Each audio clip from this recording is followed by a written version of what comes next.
Hey guys, so welcome back to another video, and in this video we'll see the Sicilian with the move Queen E2. In French defense, also white can play the move Queen E2, but that isn't a very viable option for white, and I don't recommend that. But in Sicilian, white can play the move Queen E2. That's very good. And in the chapter one, we also normally arise where the Sicilian move order. The French and Sicily are interconnected, and White's two main reasons for preferring Queen E2 over Knight B2 are, according to me, White has the opportunity of developing the dark square bishop earlier. He can develop his bishop easily because it is not obstructed by the White's knight now, and the Queen's knight may be developed more actively on C3, and so the White can also play the knight C3, and this is usually after the advance of c2 to c4. So white can first play the move c2 c4 and then play the move knight c3. And let's take a look at some possible move orders to reach queen e2. So let's say e4, c5, knight f3, e6, d3, and the move knight c6. Of course black can play the move d5, but queen e2 simply uh, it reaches the main text, so that isn't what we are looking here. Knight c6 and the move g3. So after c3, another move. g3 is the option, but c3, d5, and queen e2, and knight f6, g3, bishop e7, bishop g2, c4, d takes, and queen takes, pawn, castle. So this is the bishop is going on g2 is very well placed to combat the accessibility. So yeah, so let's go back. Well, so here white can play the move d5, that is the main line, and after d5 we can simply play the move queen e2, knight b2 also we have analyzed, but knight f6 no. So bishop g2, bishop e7, castle. Clearly the most popular move. However, as with knight b2 lines, black can also delay castling, so black can stay flexible by the king sitting in the center. And now the move e5. Now that black has castled kingside, there's no longer any reason to delay the move e4 e5 advance. So I have told you earlier also that we have to carefully advance this pawn. This is a very unique advance because this advance works in white favor if the king is castled in the king side. It doesn't. It works in the black's favor if black can play in the center, so that becomes a liability for white. So this pawn can be a long-term weakness or can obstruct black pieces movement. So you have to be careful while playing this. So this is a basic logic. And now that black castle kingside, there is no longer way.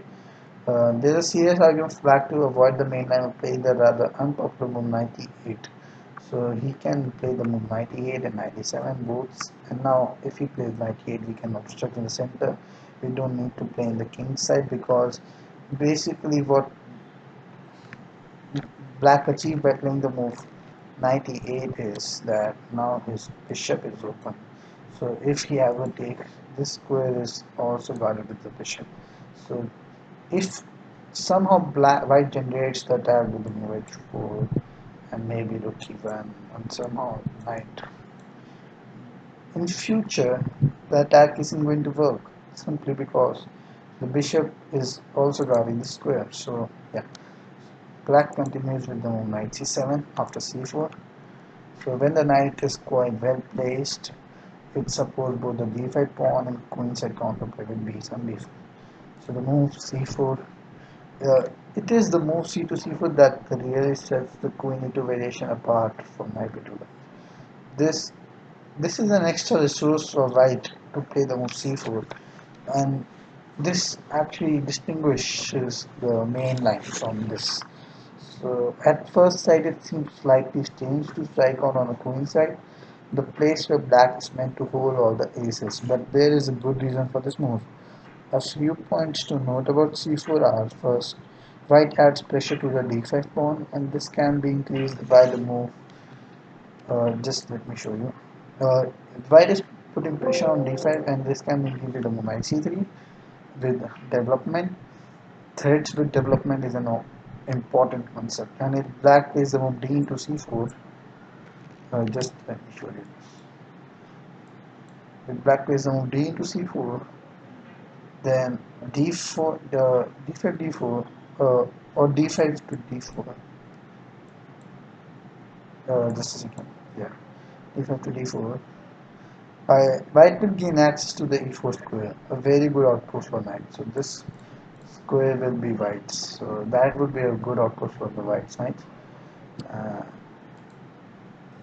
so and if black changes on c4, white can transfer a rook to d1 also. So this would be an open line for the d1 rook. And on the negative side, from white's point of view, is that black may be able to make use of the newly created outpost on the square d4. So since the knight can jump and there is no c3 to stop the knight, then this became a outpost for black. So this is the negative side. And more than one way to react to c4, and his option may be covered later. So yeah, so this is the main concept. Let's quickly go through a game here. Just a second. Yeah, so let's quickly go to game. So knight f3, c5, e4, b6, g3, knight c6, bishop g2, knight c6, and then on d3, d4, and castle. So this is the main line, and the bishop e7, castle, b6, and the move e5. So this is uh, not to move I recommend, but this is playing between the game Chekhov, VN, Krasenko, M, and the Polish team championship in 1994, and so 97 c4 and the move takes. So now white can see this dangerous diagonal. So just a second. Yeah, so bishop b7, knight c6, a6, stopping the knight jump into the move b4 square, and a6, and now rook d1. So as I told you earlier that there are several ways to play when takes white takes on center. So now we can see all those working. In white's favor, this is open, and also not only this square is covered because of this diagonal is open. So yeah, the c4 adds the advantage in the white's favor. And now queen c7, removing the queen from the rook's range, and bishop f4. So this is a good move because white can now have additional threats like this takes and now e6. So that would be just good for white.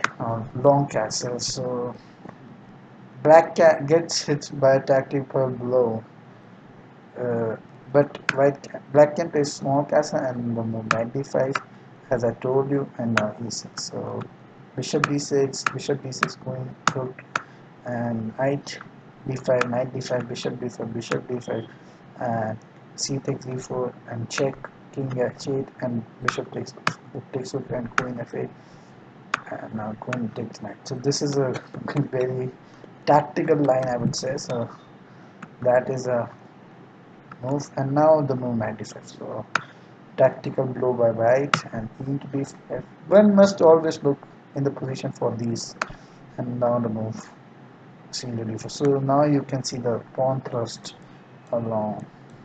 So that is a very comfortable position for white. And now knight d4, and now simply re-getting the piece. And white has a positional advantage here. And check, knight e6, knight g5, putting pressure on knight, and now rook takes rook, pawn takes rook, and queen c6. So threatening mate and stopping the mate, and black king g8, bishop e6, knight f6. So what's white's plan here? So simply the white plan is to promote the queen. Now, alright, so check, king h3, and now the queen, rook takes, rook, knight takes, and simply white is up material, so he would win. So yeah. So this was a game, and in this video we have analyzed the options queen e2 for white side. And thank you a lot, and please don't forget to subscribe to my channel. Thank you.